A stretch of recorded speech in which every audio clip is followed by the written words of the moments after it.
New York, big city of dreams. New York, big city of dreams. NYC.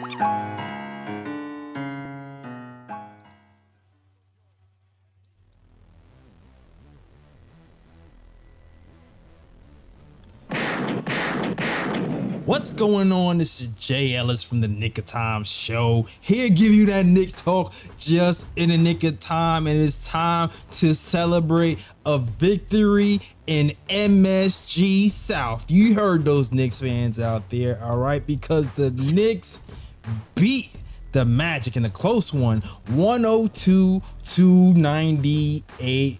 Julius Randle gives you 22 points, 14 rebounds, and 6 assists. Handle that rookie. He's like, I don't care who the future. I am right now, all right? Brunson comes in the clutch, handles the fourth quarter, and drops 25 points, 5 assists, and 2 steals. Emmanuel, quickly, Godson, him, gives you 18 points, 4 assists, 3 rebounds, and solidifies the bench. RJ Barrett gives you a struggle 15, but a 15 nonetheless. The Bodman played really bad for the first few quarters, but turns it on in the fourth. So shout out to RJ Barrett, and the Knicks take care of the Magic. This team is a different team with faults on this team. We didn't play any faults last time, but faults made a difference. But it didn't matter for this team because we were down the entire game and then took over the fourth. And you know what? The Knicks, they've been in these clutch situations all year round, and they were able to do it again. To shout out to these Knicks, because this is not a small win, because we really needed this win considering we don't have Mitchell Robinson. We're playing the 76ers once again, and these winnable games need to be put away. The Knicks actually win a clutch game, so shout out to these Knicks. All right, let's talk about it. All right, before I talk about it, first, shout out to Fubo TV. If you go to FuboTV.com/KOT, you can get the Knicks for free on MSG for 7 days. All right, on Fubo TV, you can watch the Knicks, any other cable channel, any other sports channel. You can actually record shows, and there's no subscription, so you can stop whenever you want. So shout out to Fubo TV. And also, please hit that like and subscribe if you feel in the KOT show. Now, let's introduce my guys. First and foremost, it is the man, the myth, the legend who's in the building, the guy with the stats and the facts. IG's in the building. My voice might be kind of effed up because I'm kind of on the sick side, but yeah, you know, Knicks won tonight. Big win in Orlando, like Jay Ellis said, MSG South, because Knicks fans were out. Oh, he's outside. Yeah, we was outside in Orlando, so basically we outside of Florida, period, but yeah. Good. Exactly. Outside of Florida, period. You heard those? You heard the chants? You heard the OB chants in Orlando? It was crazy. I was like, wow. I think Raw and them went to the game today, so that might have been Raw and those guys if you heard chanting. I'm pretty sure that was there. All right, and of course you already know it is the Latin assassin, ESPN contributor, posting and toasting contributor, SNY contributor, Deadspin contributor, my man Lee Escobedo. What's going on, Lee? Yo, pits for Timmy. You know who's outside? Tom Thibodeau's outside. Let's go! Great coaching game by my man Tom Thibodeau. Gotta give him props, man. No hate, no slander. If you don't criticize him, you gotta compliment him. He coached a hell of a game tonight. Yeah. Oh yeah. He made adjustments today. He was not playing in the fourth quarter. He was like, you know what? We're up 3. We're going to foul. You know what? We have a guy at the foul line, and we need this rebound to win the game. Let's put in all the big men at the same time to secure the rebound. And he did just that. So shout out to Tom Thibodeau, made some adjustments. But I'm gonna first start out with the snubbed one. All right. Big shot Brunson, the man who should have been voted into the All-Star game, had a great night today. Let me get to these stats real quick. Brunson. Well, that's not Brunson. Brunson gives you 25 points, 5 assists. Look at this ridiculous shooting line. 69% from the field and 50% from three with 5 assists. The picture perfect image of efficiency. Had a dang good game. The Magic really tried to get him off his groove. They started off trapping him in the beginning of the game, and I felt like we were kind of slow to adjust. But at the end of the day, when the game was on the line, he kept the ball. He started to swing the ball in the first half, but the second half, he kept the ball. He made the right plays. It looks like at this point of the season, he's mixing in scoring and setting players up. You saw how he gave Jericho Sims the lob at the end. And I think he's starting to round out into shape as being a guy who can pick his spots a little bit more better when it comes to aim and game situations. So, guys, let me know what you think about the game, what you think about Jalen Brunson. If you want to add on to that, go ahead, Lee. Yeah, I think the Knicks are watching our podcast. I've noticed a lot of things I really liked. I can't remember who on the panel said it, and I just know it wasn't me, that Johnny Bryant, it feels like that Tibbs is listening more to Johnny Bryant. That Johnny Bryant's being a little bit more vocal this year on the bench, and it seems like it's being heard. There were a couple of moments that I saw Johnny Bryant talking to Tibbs, and then a moment later you would see some adjustments, or you would start seeing RJ running pin downs for actual running plays for Grimes on the floor. And I was like, haven't seen that before. That last play of a game where Sims substituted Hartenstein, right? Johnny Bryant was all over that. He was calling that out. He was talking to Tibbs, making sure that Isaiah Hartenstein was out there. I was like, it's cool that Johnny Bryant's doing that. It's even cooler that Tibbs is listening. Yeah. That he's being able to step back off of his high horse and be like, you know what? There's other guys on this bench right now to give me some insight into making this team a better all-around team. And the ball was moving better. Yeah. And not only was the ball moving, there were a couple new wrinkles on the offensive side of off-ball movement that I think is growing game by game.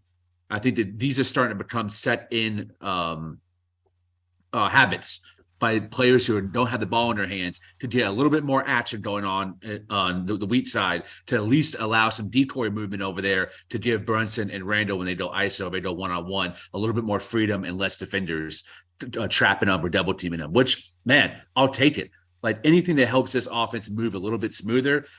And Brunson was ahead of his snake tonight. That he is one of the most efficient shooters I think I've seen in my fandom. I can't remember the last time we had a player that's so consistently efficient at all three levels. Yeah. Right? Free throws is probably his weakest part of his shooting, but man, 3-point shooting and mid-range, that intermediate game, he is dynamite in there. It don't matter who's guarding him. Yeah. If he can get a little bit of space, that's going in. I know he does struggle with length, but he has a footwork and the IQ to get open. So, man, props to Brunson, all-star snub. Hopefully he's not an all-NBA snub, too, because he deserves that as well. Yeah. It seems like the length messes him up sometimes, but sometimes it's like if he has it going, then the length don't really even matter sometimes. It's just like, I'm shooting over you anyway because I'm Jalen Brunson, and this is just what I do. When it comes to the offense, you know what, Lee? Tibbs is such a defensive mind. It makes me wonder if he's such like defense first, that he just drills in defense for like the first 3 months of the season. And then like later on, it's like, all right, I'll put an offensive set here to like expand it. I wonder if that's what he's doing. I don't know. Or maybe Johnny Bryant is getting a voice a lot more this season. That could be it too. I still remember when we interviewed Mark Berman, and Mark Berman was here, and he was talking about how Tom Thibodeau does not utilize his assistants like other coaches. And if that's what's starting to happen, and that's why we starting to see some varying sets, then I'll embrace it, because we desperately need some help on that side, and it looks like we're starting to figure certain things out. I liked what I saw. I like how people are starting to move a little bit off the ball when Jalen Brunson is getting to the hole. Like he will pass you the ball if he's dribbling and you cut on the opposite side. You've seen it with Sims, you've seen it with Grimes, you've seen it with Julius Randle. If you cut while he has the ball, he will dish it off for easy layups. So I'm hoping the team is just getting used to playing with him. I'm hoping Johnny Bryant is starting to evaluate this team and put his footprint on the offensive side of the ball. And I'm hoping this team is starting to turn the corner when it comes to finishing off games. I'm sorry. You have anything to add to that, Ryan? I kind of took over a little bit. Yeah, I think what you basically explained about Thibs is that you basically said that Thibs is Coach Carter. You gotta break that down. He just pretty much had the Knicks run a bunch of suicides and do a defensive set, and then later on in the season, he's like, you know what, I'm gonna add an offensive set here and there. They explain that Thibs is Coach Carter, but shout out to Samuel L. Jackson. All right. But yeah, going back to Brunson tonight. I agree with Lee. I think they are watching the podcast, because I still remember after that Lakers game when he had like 29 field goal attempts, had 37 points, and we were complaining about, him being too ISO heavy and how, he's not moving the ball around and he's just over dribbling and things of that nature. Like, since that game, he hasn't done that. Like, he's changed up his game to the point where it's like, he's smarter in his isolations. Like, he doesn't isolate as much. And then when he's in isolation, he makes, better decisions when it comes to getting other players involved. Like, he doesn't always go for a shot in isolations. And I do think that the off-ball movement is helping that as well. Like JL has pointed out, when Sims cut to the basket late in the game, he found him for that easy dunk and then other spots throughout the game. And the Knicks only had 21 assists in total, but I don't think that's indicative of the Knicks ball movement. I think the Knicks moved the ball really well tonight. Mm-hmm. They may not show in the assist section because the Knicks missed a lot of shots. Yeah. But the Knicks definitely moved the ball around tonight. You'll definitely see more movement in the offense. And Jalen Brunson, he played a good game tonight. And the stats are crazy. Like, if you want to talk about the perfect Jalen Brunson game, this is probably it. Mm-hmm. Well said. Yeah. Just took over when he needed to. Usually a calamity in the clutch. Today, hit 6 clutch free throws today. And he started off by going 1 for 2 right before he hit the 6 clutch free throws. So I was like, oh, here we go. My stomach got a little bit knotted up, but he hit 6 clutch free throws. We inbounded the ball. We fouled when we had to foul. There was no crazy and ones. It seemed like we actually learned from our mistakes and performed well in the clutch. So kudos to the Knicks and Jalen Brunson. And speaking of not hitting shots in the first half, RJ Barrett had an interesting game. Oh man. It's funny. And you know what? He turned it on in the beginning. I mean, the end. I'm not gonna lie. It's certain things are starting to get concerning. And the defense from RJ and even Deuce, I didn't like Deuce's defense in the first half as well. And usually I really love his defense. But I didn't like his defense. I didn't like Sims' defense in the beginning either. The second unit in general, I wasn't feeling the way they was gelling. Pick and roll, we was getting burned a lot in that second quarter. And RJ, he was kind of compounding the situation by missing shots and then being bad on defense. But, I'm also going to give him some credit for turning on a little bit later. But even defensively, it looked like he played better a little bit later. But yes. But here's my thing. I can see where this team can go if we actually start to hit open 3-point shots. Because the first half we did. at all. Like, it was bad. It wasn't until the second half when we really started to hit shots outside of Julius Randle. Because Julius Randle was on one. But for me, when I'm looking at Barrett, I'm like, all right, if you're going to be bad on offense, you have to at least be good on defense. Because I'm looking at Evan Fournier game from the day before going, man, Evan Fournier is at least trying on defense and hitting threes. So it's like we're getting something out of him. But I'm not going to kill him today because he performed well at the end. What did you think about the RJ Barrett game, guys? Well, you know me. Like I already said, I got smoke for RJ every game until he starts playing defense. I'm not going to be too hard on him tonight. Not going to be too harsh because he did turn around in the second half. But that first half, and I said in the group chat because y'all saw me text, I was like, I have a whole lot of smoke for RJ tonight based on his performance in the first half because it was just damn terrible. It was bad. Like, I was watching the game and I was really like paying attention. Because like I said, I got smoke for RJ. Like I want RJ to perform. Like if it was up to me, I would want him to be a Knick for life. But yo, the way he's playing right now, if I'm the Knicks and I'm able to get a good wing to this team, he's gonna be the first one on the trading block, the way he's playing right now. And I was watching that first half like crazy. And what I noticed is that whenever RJ was in the game in the first half, Orlando Magic would go on a run and they would increase that lead. Then once RJ went to the bench, then that's when the Knicks started to chip away at the lead and come back into the game. Yep. So I don't know what RJ's plus minus was in the first half. Minus 15, lowest on the team. Yeah, there we go. I'm not surprised because he was just terrible in the first half. He did pick it up in the second half. I'm gonna give him that. He did play better defense because I'm sorry, Franz Wagner was dog walking him in the first half. He was walking him, man. But he did pick it up in the second half, so I'm going to give him credit for that. He did pick it up offensively. He made a couple good passes as well. That one alley-oop to Sims, I believe, was nice. Yeah. So I'm not going to be too harsh on him, but RJ has to pick it up, especially on the defensive end. Like if RJ was struggling on offense, but he was at least providing effort on defense, I wouldn't be too hard on him because at least he's providing something. But if he's not providing offensively with the defense he's playing, he's hurting the team, so he has to do better defensively. Lots of conflicted feelings on RJ. On one hand, he's only 22 years old. He's a baby, man. He's such a young kid. You know, he's mostly played in really losing situations besides that first year of Tibbs was a coach. He's played for really bad coaches with really bad spacing and really bad teammates. So I feel for him in a lot of those regards, but there's also a tendency for me to want to be harsh because he's had a starring role, a starting position, and a lot of high usage and a lot of the ball in his hands a lot since he got in the lead. Fizdo started him game one. He was in the starting lineup and he hasn't left.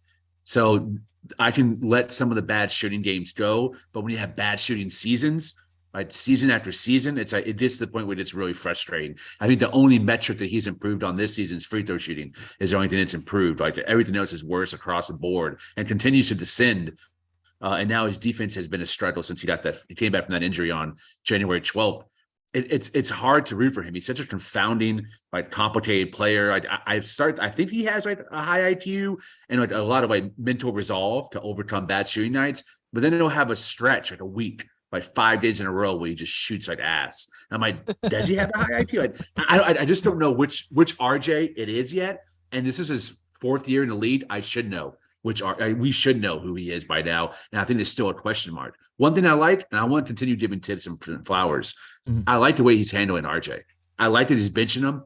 He's yanking him. He's sitting him in the fourth quarter when he's playing bad. I like that. I'm glad he's not giving him the Randall treatment where he's out there impacting the game on a negative level and hurting his teammates and clogging the lanes. I like that Tibbs is benching him when he needs to be benched. I think that's a growth by Tibbs, and I think will help RJ grow as well, and we'll really see what kind of resolve he's had. He played awful in the first half, but in the fourth quarter, clamping down.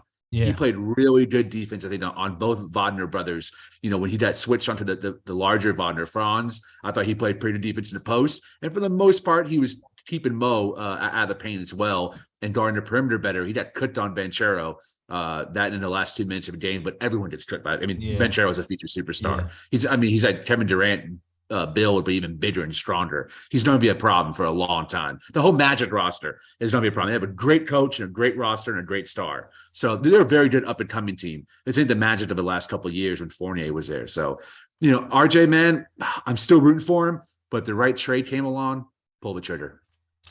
Yeah. RJ's finishing at the rim has gone up this season. That's the one thing. His overall field goal percentage isn't up.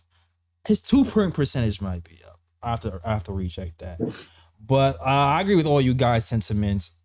RJ just pretty much has to step it up at this point. We really need him. I saw some stats that said that even RJ, Randall, and Brunson together are a negative rating, negative 3.1. It's funny because our starting five that we use the most is a positive rating. So to me, that negative 3.1 has a lot to do with the defense, probably.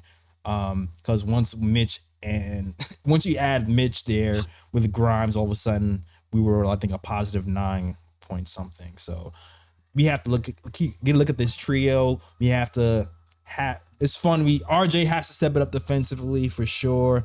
And I hope he gets better, man, because it gets frustrating, but good end to the game from RJ Barrett overall. We won the game. We won the game. He got it together. Next game up. All right. Which brings me to Julius Randle. All right. Before I get to Julius Randle, let me salute to the chat real quick, okay? Salute to the chat.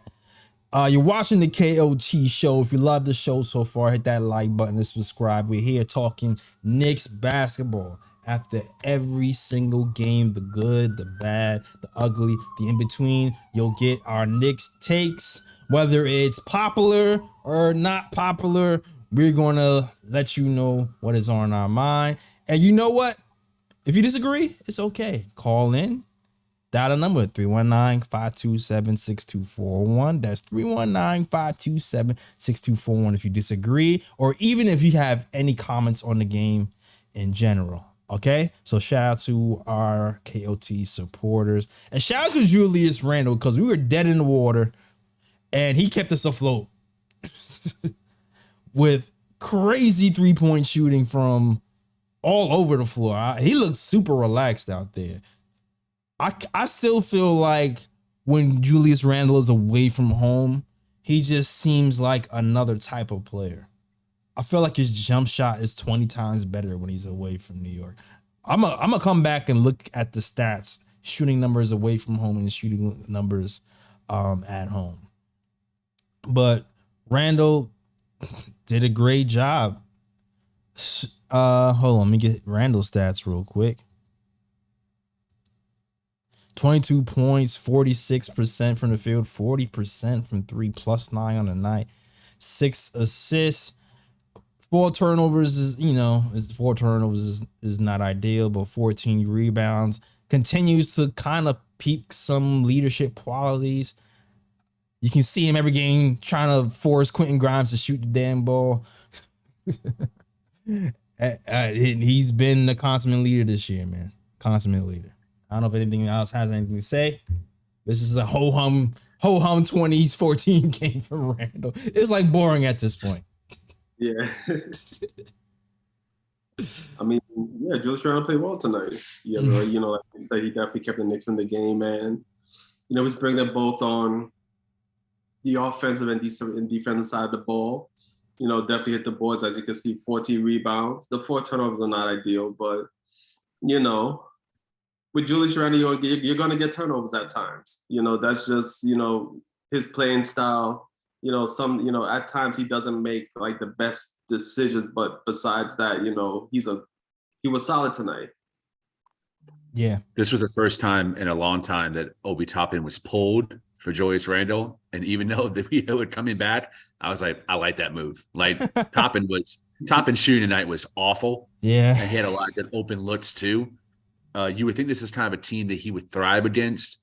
They're not super good defensively. I mean, they show effort, but they don't have elite defenders yet on this roster. And I thought they loved going up and down the court too. I thought in transition, the Toppin could break away and get a few one-man run and guns, but it just didn't happen. He didn't have like the rhythm or the flow this game. And so when Randall came back in the game, I was like, hell yeah. And what I liked the most about it is that Randall deferred.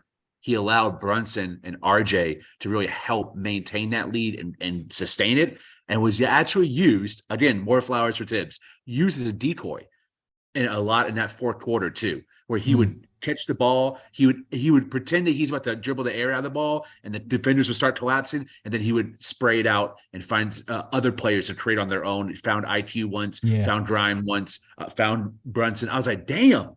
This is like everything that we've been clamoring for the last couple of weeks, is like Brunson passing the ball more, Randall being used as a decoy, especially in the fourth. And then when he's open, cook. Like, I got nothing bad to say about Randall. It's been nice to fall back in love with him, be a Dallas guy. I'm a huge fan of it. And maybe we saw Gerson Rosas looked at my LinkedIn profile. So maybe he is watching the show. Maybe he's watching the show, man. Who knows? Shout out Gerson if you watch it, bro. Shout out to Gerson Rosas. He's not watching the KO2 show, probably. Oh, man. Gerson. I'm sorry, Come on the show, man. bro. Do not trade Obi to the Utah Jazz for no Vanderbilt. All right, I'm gonna hold that conversation for later, but don't do it. All right, since you're watching right now. All right. Matter of fact, I don't know if y'all noticed, but Obi ain't low. I know what Obi was doing in the fourth quarter. Tibbs is about to put Julius Randle back in the game. My man Obi saw that Julius Randle was waiting on the sides to get back into the game. You know what he did? He drove to the basket, and so he got fouled. Yeah. And went at the free throw line, so Tibbs could have taken him out, and he could get some extra points. Obi, That's true. That's true. I saw that. That's true. That's point. a good point. Here I'm going thinking, good take, Obi. I like you being aggressive. He's like, nah, I'm not trying to leave this game, son. You're going to give me my 13 and a half minutes, damn it. Taking me out at 12 minutes. Screw you. But you know what? Oh, I like the type of shots that Obi got. I'm not even going to hold you. Like, he missed them, but I like the shots he took. I like that he drove to the basket. He just missed them today.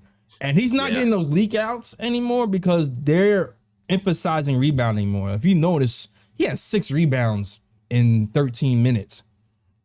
He's leaking out a lot less in general, and that's not by accident. That's by design. The coach wants him to rebound a lot more. But shout out to Julius Randle as well. Julius Randle seems like he's reached like another level of trusting his teammates, which you have to appreciate. Lee mentioned before. He'll just get the rebound and casually just give it to IQ. I don't remember him trusting IQ as much as he does this year. Good point. I feel like he had that trust in IQ last year or the year before. Shoot, they even been giving the ball to RJ Barrett after he bricked 6 threes in a row. He's like, here you go, RJ, take the 7th. Jay Ellis. Yeah. Do you and Ryan prefer him to concentrate on rebounding, or would you prefer he leak out? It depends on how to get the flow of the game. Like, I feel like with Mitchell Robinson out, especially, we're going to need the rebounding. So I don't mind him concentrating on the rebounding.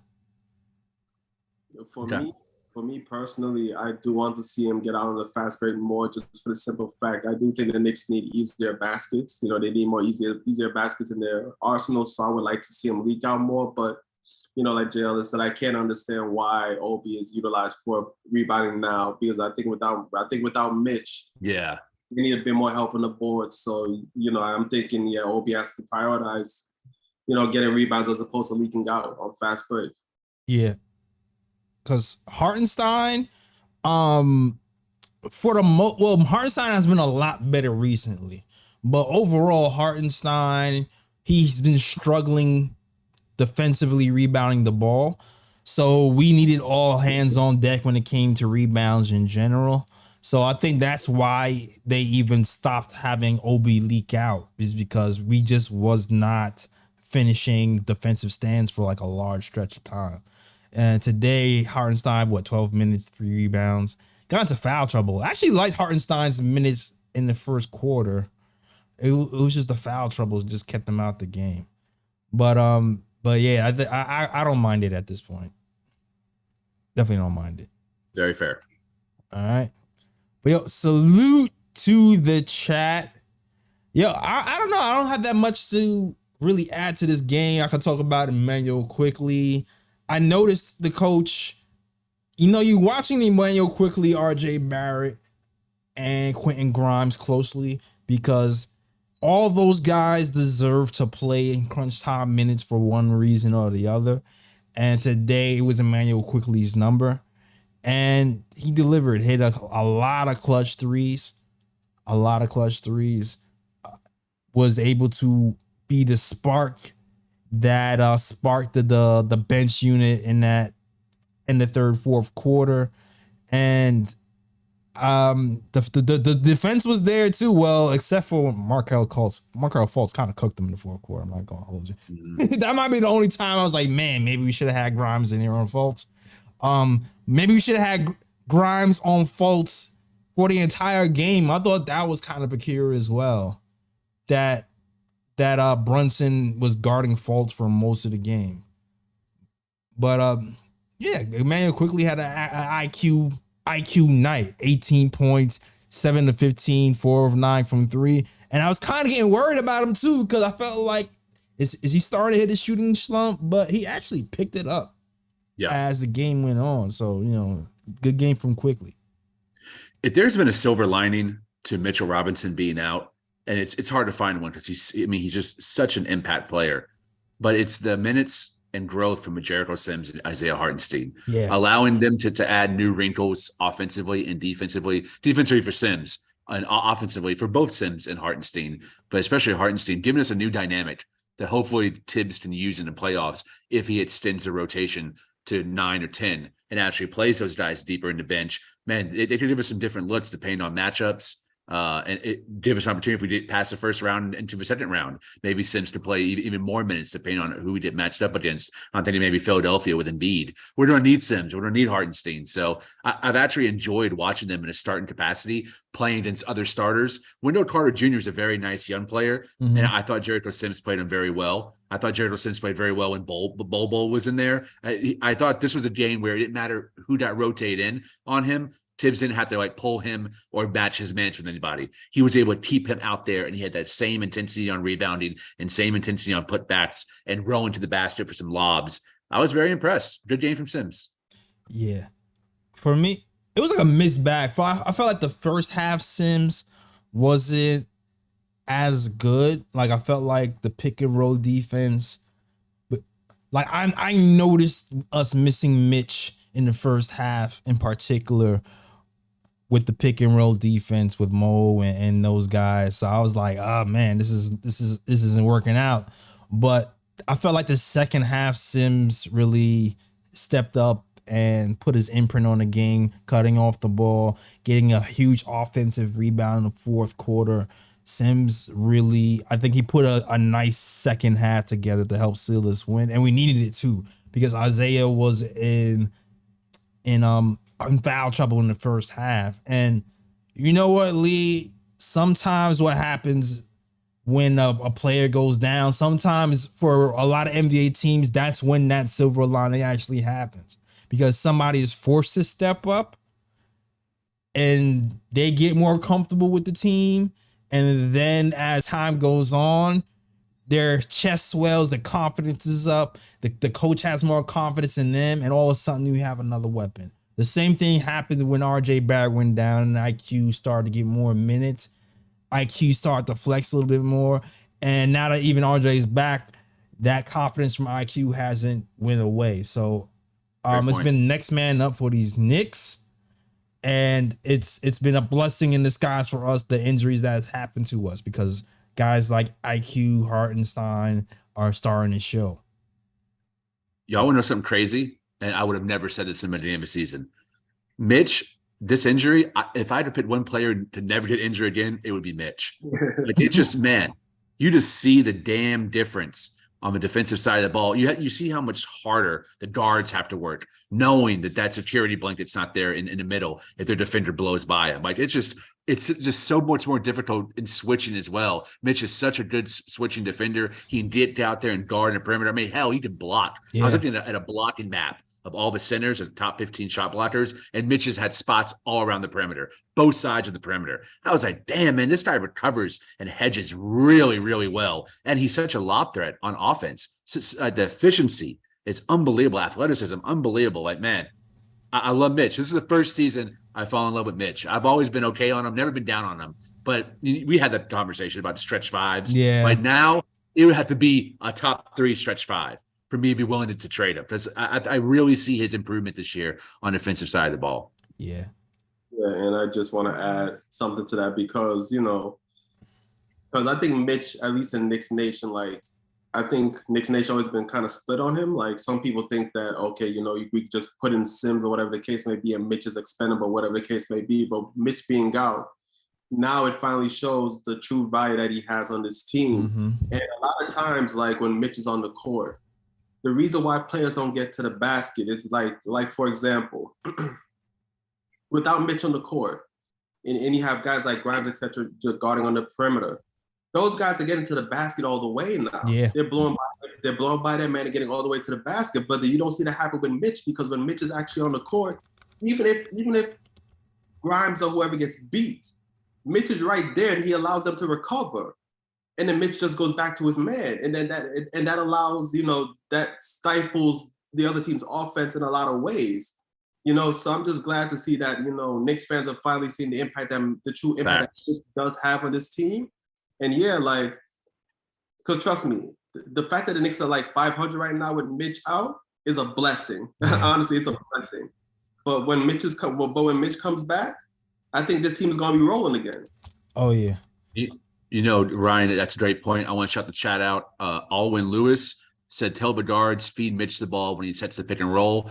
If I want Brunson to do one thing more when he gets back, it's feed Mitch. Get into a 2-man set, a pick and roll plays with Mitchell Robinson specifically to feed him and give him a shout out for all the hard work that he puts on the defensive and rebounding side of the ball. He deserves it. I think Brunson, more than any other guard, misses him the most when it comes to lobs. I want to see Brunson and Mitch develop a 2-man game.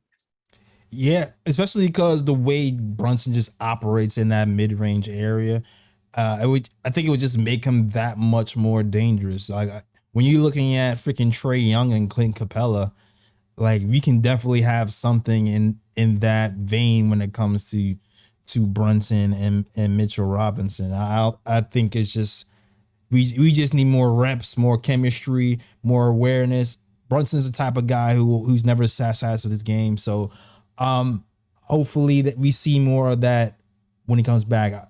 But shout out to Mitch Robinson. I always felt like he was underrated when it came to the Knicks. That's why I furiously defended him for like most of the season until he went down. Because listen, our defensive rating was top 10 when he was playing. Yep. And I haven't checked. It might be 19 right now or something. Let me check right now. Hold on. Top 10 when he was playing. Right now, Knicks 16th. 16th. All right. So we scrapped up. We scrapped up one. We scrapped up from 17th to 16th. So that is the presence of Mitch Robinson. Shout out to my guy Mitch. All right. All right. Salute to the chat. And shoot to Tom Thibodeau too. Made adjustments. Let's go. Made adjustment. He took out Jalen Brunson for a defensive stand and put it in an all defensive unit. He then put in 3 big men at the end of the game to secure the rebound. Made adjustments today. Made good adjustments. And it also went small one time. And went all shooting. Had Brunson in there with Quickly, with IQ, had Julius Randle out the 5 to give Brunson some room. A lot of little adjustments Tom Thibodeau made in the fourth quarter. Shout out to Tom Thibodeau, coached a hell of a game today. All right. Salute to the chat. If you like the show, hit the like, hit the subscribe. If you want to call in, you know what to do. Dial the number. It flashes at the bottom of the screen. 319-527-6241. That's 319-527-6241. All right, cool. You know what? There's been like little news that's been coming out. Shout out to Ian Begley, who was on. He had his own little putback episode today where they talked about the trade rumors that are happening around Knicks Nation. And one thing that we have to touch on is the guy that we were talking about for most of the week, the OG Anunoby. All right, OG Anunoby. You know, you already know the Knicks were. I think they offered 3 firsts for him early on. That was the rumor anyway. But when I was looking at the rumors, it seems like every NBA team is talking to the Toronto Raptors at this point. It's like the team that's receiving the most phone calls this season is the Toronto Raptors. And while watching the putback, Begley stated that the Knicks and the Brooklyn Nets haven't really been in contact with the Raptors lately. I know for the Knicks, there's been concern about the price. According to him, they feel like the price might be extremely high. So the price is being extremely high, might be even higher than the 3 firsts that they wanted to give, or maybe they were just like, hey, here's some unprotected, and they were like, nah, let's get all protected. Who knows? It's Usai. Usai is in a Danny Ainge boat. They hate the Knicks, so you could be paying the Knicks tax. It could be absolutely that situation. But also on top of that, they were worried about OG's willingness to stay with the team long term because OG wants to hit the free agent market. So, I don't know. What do you guys think about that news on OG?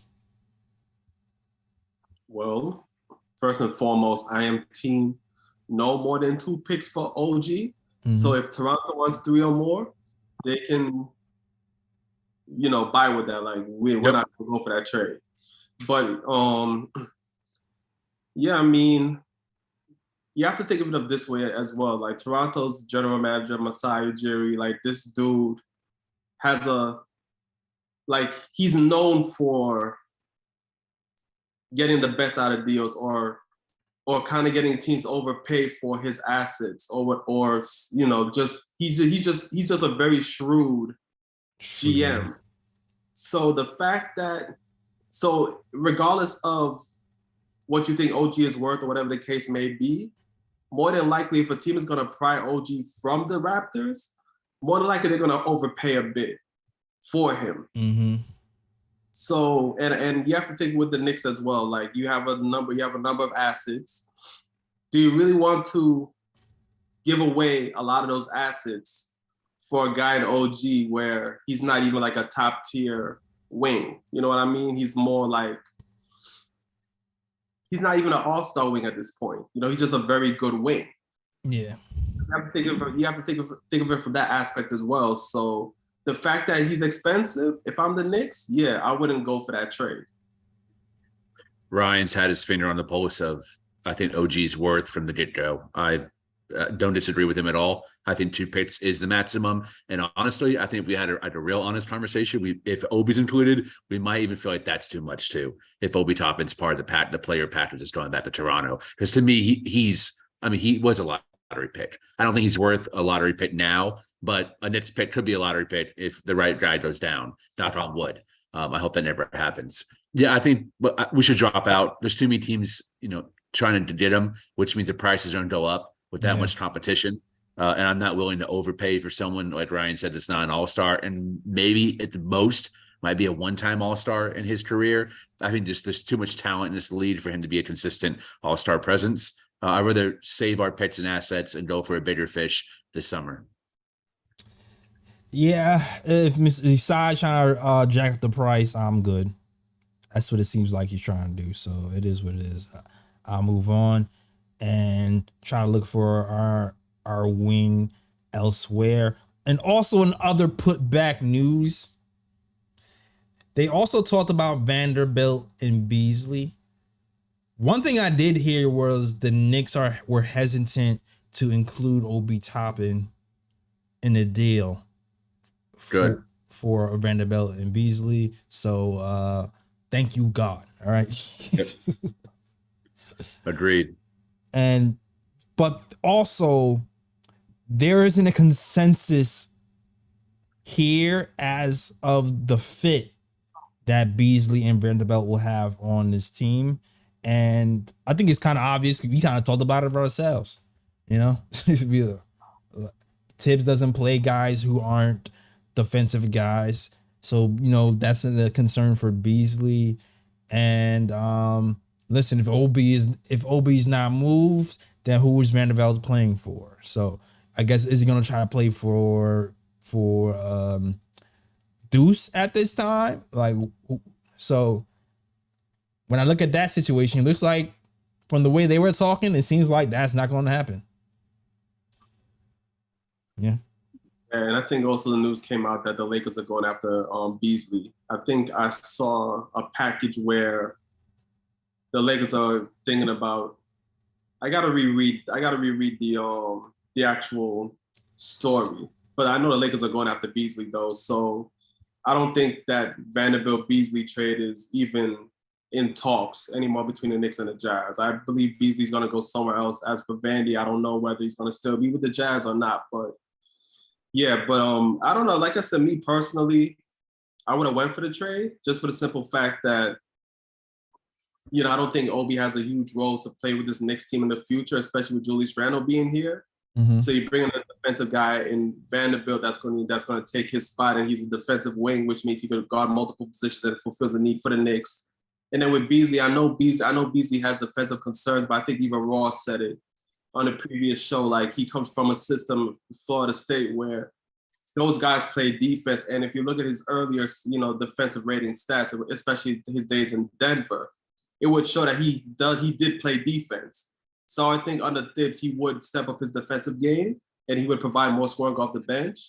But I mean, it's not a trade where it's like, I'm like pulling for Knicks to make it. Like, you know, if it happens, it happens. If it don't, it don't. Like, I'm not losing sleep over it. So understood. Great points. My worry is Beasley's like profile. 6'4", undersized guard. We kind of already have that in IQ, and IQ is an elite defender at this point. Grimes is like 6'5", also an elite defender. I don't know whose minutes he would take, and I would prefer that Beasley wouldn't take either of their minutes. I think that it's a little bit too high of a gamble for me for a guy who might not even play like more than 10 or 12 minutes a game. And to me, I think I'd just rather I'd have Evan Fournier. Like, Beasley's going to be a free agent, and he's probably going to want even more money than Fournier is making.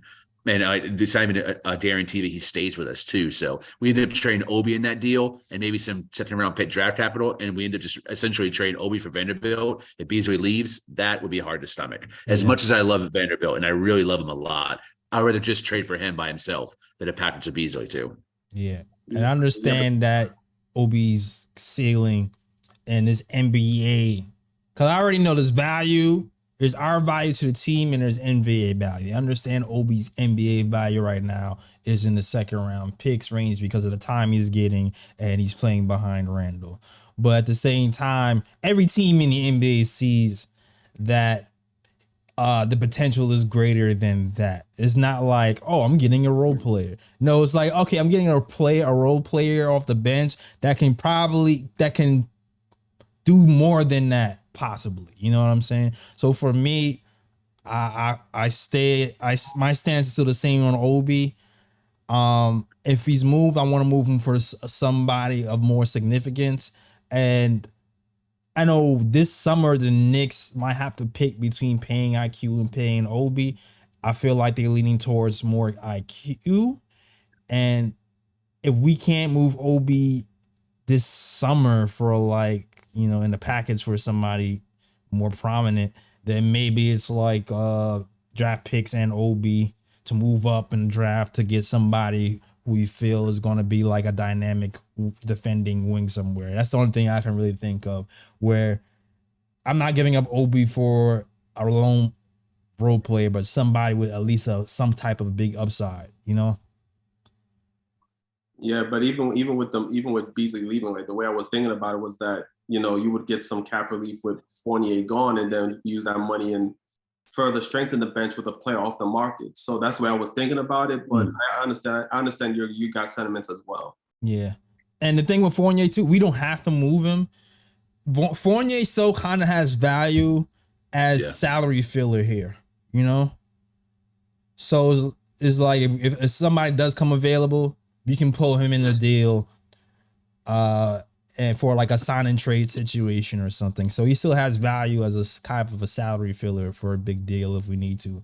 But there's no need to move Fournier now and attach a pick. And so I'm cool with Fournier being here. All right. You know what's crazy? There's only like 2 teams in the NBA that Fournier wouldn't play significant minutes for.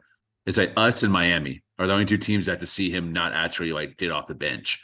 The other 28 teams, I think he would be playing 18 to 20 minutes a game and averaging about 15, 16 like he has his entire career. Yeah. It's funny that the Knicks were the team that went after him and gave him a 4-year contract. Is like kind of mind-boggling. It's like he's not a Tibbs guy at all. There's no one in the history of like Tibbs's rotations that's had his style of game, besides like Kyle Korver maybe, that played significant minutes under Tibbs. It's like that was a disconnect between the front office and the coaching staff.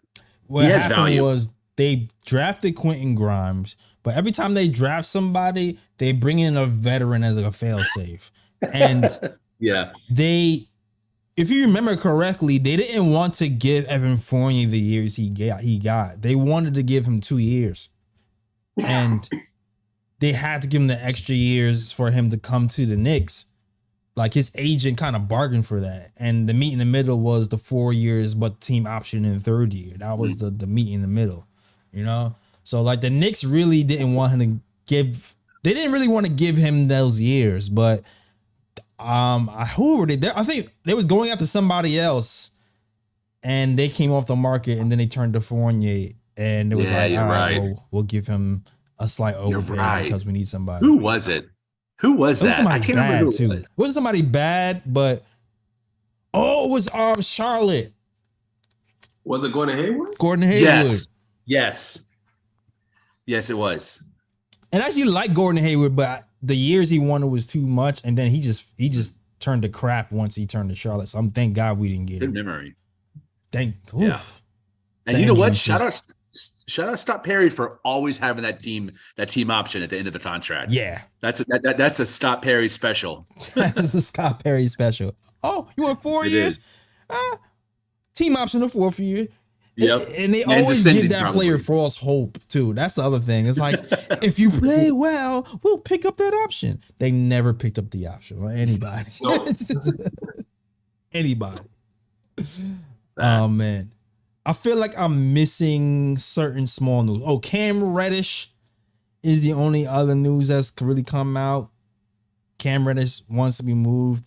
Watching the putback, they was kind of saying that Cam Reddish looks really depressed on the bench pretty much. And he really just wants to go. It looks like a sad puppy pretty much. And as of today, I've heard that the Nuggets, Bucks, and are the Cavs interested in Cam Reddish? I heard those teams might be interested in Cam. So from what I'm seeing, I don't know if any moves are going to happen actually. Between the bench playing slightly better, OG being overpriced at this moment, I don't think anything is really going to happen besides Cam Reddish for some seconds. Yeah, pretty much. I don't know. I was trying to find it because I know I saw a report earlier that pretty much stated who was going after Cam. And it was, and I think one of them was, I want to say the Nuggets, but I'm not 100% sure. I'm trying to confirm it. It was Milwaukee, Bucks, Nuggets, Lakers. It's Detroit. going off memory. Bucks, Nuggets, Lakers are definitely what I remember. The Cavs might be one. That's the one I'm not sure about. But the Bucks, the Nuggets, and the Lakers are definitely in it. Cavs are too. Cavs. Yeah, I can't find the story, but they named two main teams. Like there's 2 main teams going after him at the moment. But there's main teams, and then there's like I can't recall. I think one is the Nuggets, but I'm not 100% sure. I gotta like find the story and. Are the Nuggets trying to move Bones? Yes. I mean, apparently, according to the reports earlier. Yeah, he doesn't like his role or his minutes. He wants to start. Oh, well, that's not a good move here. Because it's like can for Bones. Man, and a pick. Yeah, Yeah, definitely a definitely. pick. But he definitely ain't starting here. He'll just end up leaving anyway. Yeah, I can see him We got and IQ. quickly fighting over the ball. facts. But Oh, yeah, there was who also we even? It'll be seconds, man. It'll be some seconds. there was also Ah. news Bucks being interested in Derrick Rose. Marjan Beauchamp. Hmm? I like him. I like the Marjan guy from Milwaukee. Yeah, no, Oh, I was Marjan just saying. Beauchamp. Yeah. Yeah, he's that size. He's Yeah, got I don't know if size. you heard. What Yeah, I don't know about if you those heard me. shooters from the Cavs? This Cavs got some. There was this one kid. He was injured a lot though. There was this one kid on the Cavs who lit us up that first game. I forgot his name. He was like a small forward, power type of guy. Hmm. I wonder if he's on Bobby the table. Bobby Portis. Oh, you're talking about the Cavs, not the Bucks. The Cavs. Is it Oh. Osman or Yes, it was Seti Osman, who was mentioned Osman? as a potential guy to come back to the Knicks. Was Seti? I kind of deal with that. Mhm. I don't know what his contract situation is though. I don't know what his contract situation is, how much money he wants, or anything like that. I'm just strictly straight off of what I've seen. Although I don't mind staying packed. I'm not gonna hold you. I don't mind staying packed and just continuing to pour into the young guys. I want, because whoever we get in here, the first minutes I feel like are going to be compromised is going to be Deuce McBride's, and I've been liking the way Deuce McBride has been progressing slowly. So I'm pretty much okay with staying pat, unless it's like a young long wing. If we get a young long wing in here, then I'm like, all right, cool. That's a priority over Deuce for me long term. But if it's gonna be like a vet who shoots, I'm cool on that. I'm cool. We can just keep it rolling with Boots. Do with Deuce. Ryan, how do you feel trade deadline wise in terms of what we should do? I mean, I would still like to strengthen the bench, but I'm not really like pressed over it. Like, you know, if the Knicks stay pat, like I wouldn't be upset, like, because I do like McBride's progress as of late, and the bench has been playing better as of late as well. So it's like, you know, would I like for Knicks to improve the bench, of course, but you know, if they stay pat, I'm not against it. Wow, stop the presses. We all agree. Yeah, I we feel all the same agree. way. It's like, what's the benefit? You heard me say this before. Like, if we're not winning a chip this year, and we're just trying to like grow the youth, win some games, get in the playoff, and make some noise, then I'd rather do that with the young core that we have and not step on any of the young core's toes. Yeah. Unless you're bringing in another young piece who can be here long term, then that's when I'm going, okay, we'll do that. So, but that's why I'm cool with staying pat. I'm dead. Yep. Lee, I want to ask you one question before we start to close. Shoot. Did you hear? We talked about RJ Barrett before. I stumbled into the conversation about Jeremy Grant maybe being available next season, thinking about moving him for RJ or something like that. What would you feel about 100%. Jeremy Grant starting for the Knicks in place of RJ? 100%. Yeah. Yeah. I think RJ's ceiling can potentially be higher than what Grant is right now. And Grant's a very solid offensive player. Yeah. Has been for like the last 4 seasons, but it's his ability to guard literally all 5 positions on the floor. Yeah. Not at a super elite level, but higher than average. Some positions better than others, obviously, because of his skill set and the role that he's used to playing. But he's kind of like a mini Randall. He's a little bit has a little bit more like lateral movement than Randall, and a little bit a higher IQ defending the perimeter, knowing when to hedge and when to drop. But he reminds me of Randall in his all-around skill set. Better than average passer, better than average rebounder, better than average scorer. And to have him as your like Swiss Army knife at the 3, dangerous. Yeah. I don't think it wins a championship, but man, it's a tough out. Tough out. That's a super. My thing, and the more I think about it, I'm just like, okay, RJ Barrett's passing ability to me is still like the one skill that we might need that I can see being higher than Jeremy Grant's long term. But like the 3-point shooting, Grant got it. The switchability from 1 to 5, Grant has it. He can post a little bit. That would be a super duper tough out. We's kind of talking about it. It'll be like the modern Pistons. Like I feel like we'd be the modern bad boys. Like seriously, you really think about it. Chauncey Billups missed a big shot. Yep. Jalen Brunson, Grimes. Remember, I always talk about using Grimes more off screens. Richard Hamilton right there. Then we got freaking Jeremy Grant can be freaking Tayshaun Prince on steroids. Rasheed Wallace and Julius Randle, and then we got Mitch and Rasheed and Ben Wallace. Like that's like some modern Pistons thing. I don't know. That's crazy. Very true.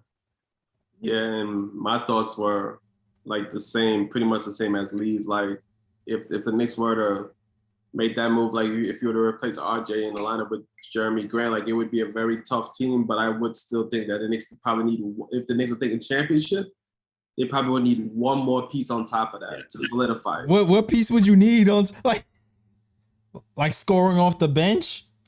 Yeah, I would definitely get a score off the bench. Like IQ?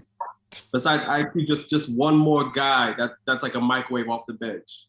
I think you would still need a better star. This person, I think that worked in 2004 when the parity between really, really talented teams and mediocre teams was wider. Now there's a slight margin of error. Yeah. Every team has a really solid core. It's just whether they're over 30 or under 25. That's the difference now, is like how old is your core. But almost every team in the NBA has like 4 or 5 really, really good players, especially the contenders. So I think you would need a little bit more talent than just Jeremy Grant and like a Jordan Clarkson off the bench to win a championship. This league is too tough, and every year the good teams get even better, which makes it so difficult. Yeah, it's one of those things. Like I'm always want to. You always usually need that top 15 player, so we still wouldn't have that top 15, but we'll just have a bunch of like really fringe all-stars on our team. But man, like who would be our competition though? Because I'm thinking of like, all right, with that lineup, who would knock us out? Like that lineup, we match up with a lot of teams. A lot of teams. I think the Celtics currently constructed would still beat us. The Celtics would still beat us.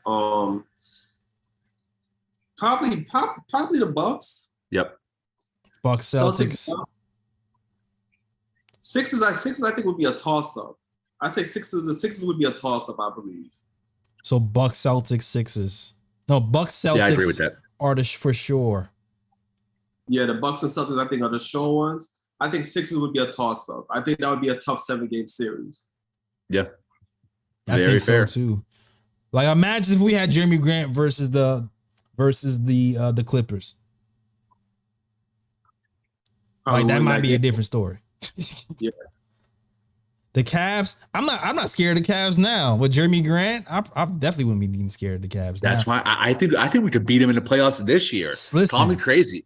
Put Jeremy Grant on one of the little dudes in Mitchell, or it's a wrap for them. Like we would punish them. We would beat half of the league up. I really think the Celtics and the Bucks would be the real competition if that was our team, because those are the guys who have the length. And even Toronto now usually gives us problems. I feel like we would handle them a lot better too. I think Portland would require more than just RJ Barrett. I think it would take a first-round pick as well. Oh, that's fine. Yeah, he's averaging 20 points. He's shooting like 48% from the field, 40% from 3. I think it would require a Knicks pick, RJ, and maybe another, like maybe a McBride or a Sims to go along with it. I do that all Me too. day. Me too. I do that. Even sick, he's still roasting. Gotta love it, man. Gotta love it. Best on paper championship team ever, yeah. Jeez. Yep. Grand opening, grand closing. All right. Oh man, I had fun going to work on the other day. I'm not gonna hold you. I was strutting in Hell work. Yeah. Strutting, okay? Printed out the little paper and put it on his desk. All right, that is our show. I don't know if anybody has anything else to say. Any bruh picks? I do have a bruh pick actually. Okay, see, I'm glad I asked. Yeah, tonight. I believe it was the Bulls versus the Grizzlies. You got Andre Drummond. Oh man, yo.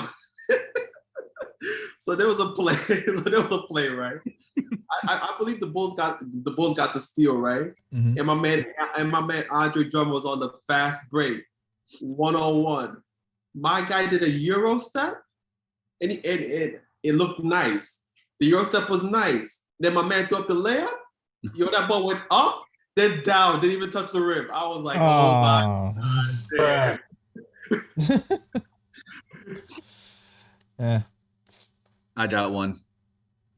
Last night's Houston Rocket game, Sengun, their very talented center, did a nutmeg through the legs of one of the defenders. Jalen Green caught it in stride, laid up, just like what Ryan said, it missed the entire rim. Oh, you messed up his sports sense. Complete air ball. That's crazy. You can't do that.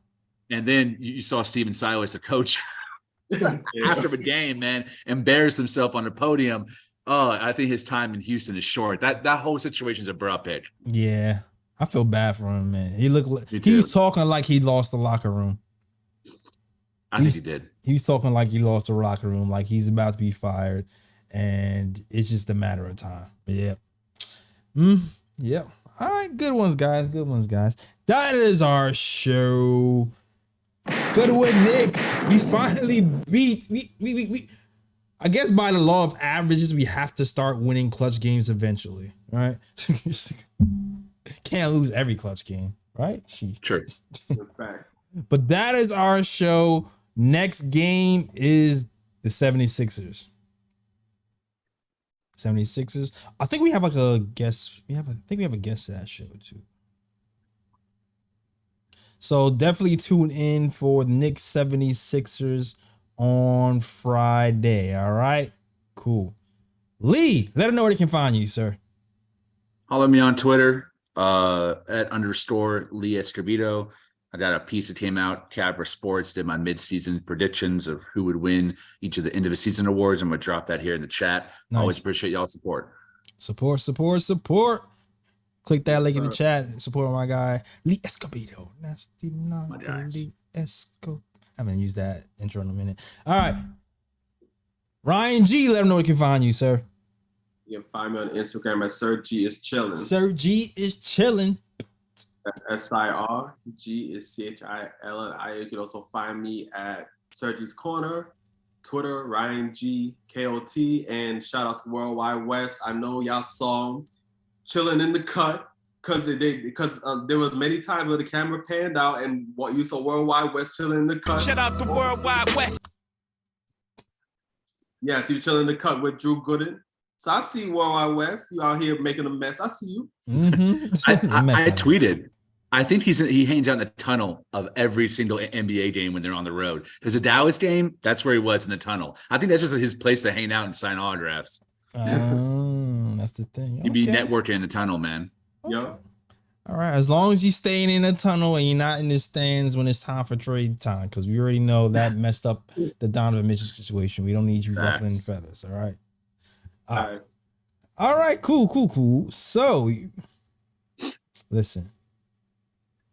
SoundCloud, iTunes, Google Play, Stitcher. That's where you listen to the Knick Of Time Show. Everywhere you listen to podcasts. Get those blue and orange and black and white snapbacks as well at theknickoftimeshow.com. Just hit that catalog button when you're there. All the merch pops up. Also, follow us on the KLT Show on Twitter, the Knick Of Time Show on Instagram, and the Knick Of Time Show on Facebook as well. Good show, guys. And shout out to everybody in chat who's rocking with us.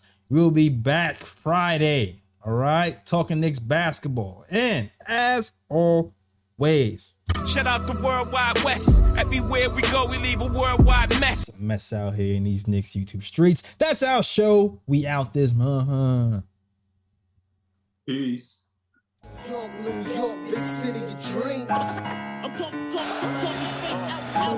New York, big city of dreams. NYC.